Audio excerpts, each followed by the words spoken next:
मोहम्मद बिन कासिम की फौज ने दीबल पर कब्जा कर लिया था। अब उनके सामने एक बड़ा चैलेंज था, सिंध के बाकी हिस्से को फतह करना और इस्लामी हकमरानी को मजबूत करना। मगर वो इससे भी बड़ा चैलेंज नहीं जानता था जो उसका मकदर बनने वाला था।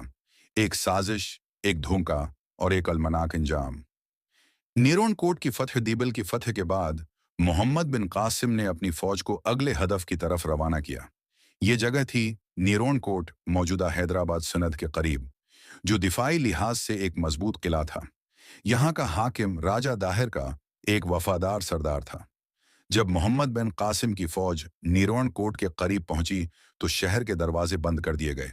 ये कुल्हा दरिया के किनारे वाक़ है था, जिसकी वजह से उस तक रसाई मुश्किल थी।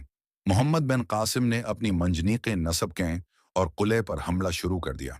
कई दिनों तक कुल्हा बंद रहा, मगर एक रात मुसलमान फौज ने अचानक हमला कर दिया। नीरोन कोट के सिपाही तैयार न थे। शदीद जंग हुई, मगर आखिरकार कुले के दरवाजे तोड़ दिए गए।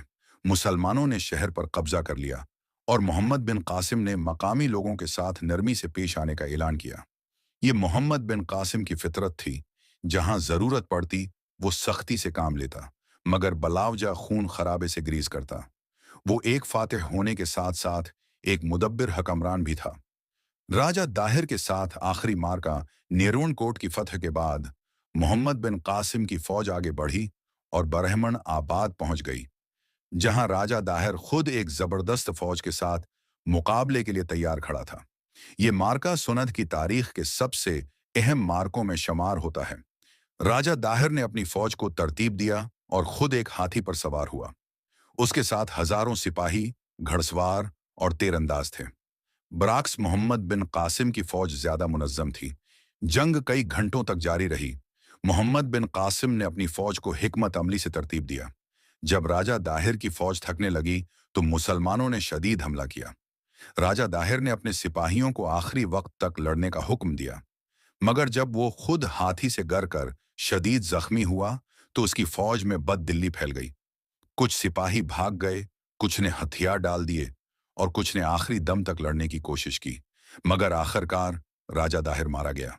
इसका सर काटकर मोहम्मद बिन कासिम के सामने लाया गया। ये फतह सिंध की तारीख का एक अहम मोड़ था। मुल्तान की फतह और इस्लामी हकमरानी का क़याम। राजा दाहिर की मौत के बाद मोहम्मद बिन कासिम ने सनद के मुख्तलिफ इलाकों को फतह करना जारी रखा।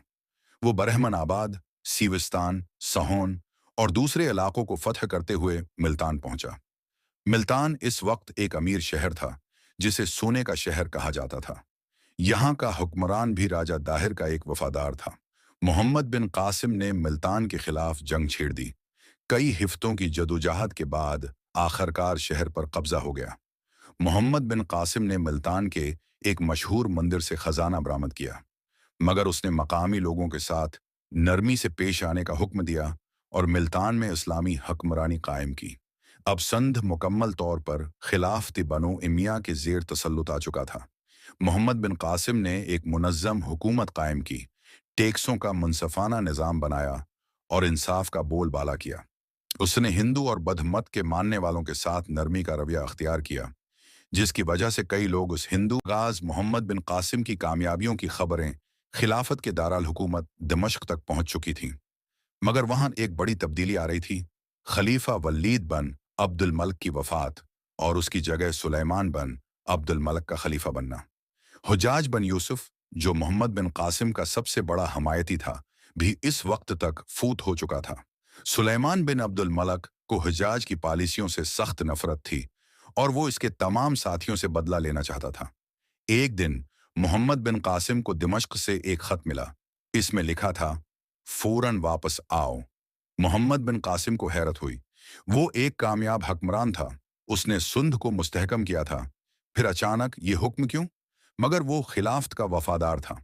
उसने अपनी फौज को हुक्म दिया कि वो सिंध में अमन व अमान बरकरार रखे और खुद वापस रवाना हो गया। अलमनाक अंजाम जब वो इराक पहुंचा तो उसे गिरफ्तार कर लिया गया।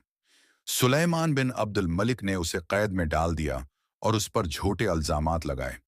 मोहम्मद बिन कासिम के दुश्मनों ने उसके खिलाफ साजिशें की, उसे सख्त अजियतें दी गईं, यहाँ तक कि उसे जिंदा हालत में बेलों की खाल में सी दिया गया और कैद खाने में फेंक दिया गया। वो एक अजीम सिपा सालार था, मगर खिलाफत की सियासत ने उसे बेरहमी से ख़त्म कर दिया।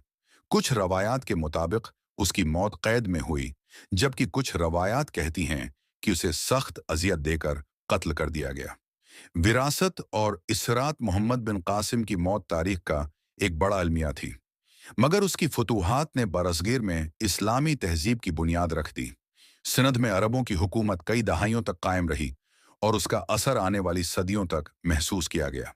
सिंध के लोग आज भी मोहम्मद बिन कासिम को एक अजीम फातिह और नजात दहंदा के तौर पर याद करते हैं। वो एक ऐसा सिपा सालार था जिसने कम उम्री में ऐसी कामयाबियां हासिल की जो बहुत कम लोगों के नसीब में आती हैं। मोहम्मद बिन कासिम तारीख में हमेशा जिंदा रहेगा, एक फातिह के तौर पर, एक मुनसिफ के तौर पर और एक मजलूम के तौर पर।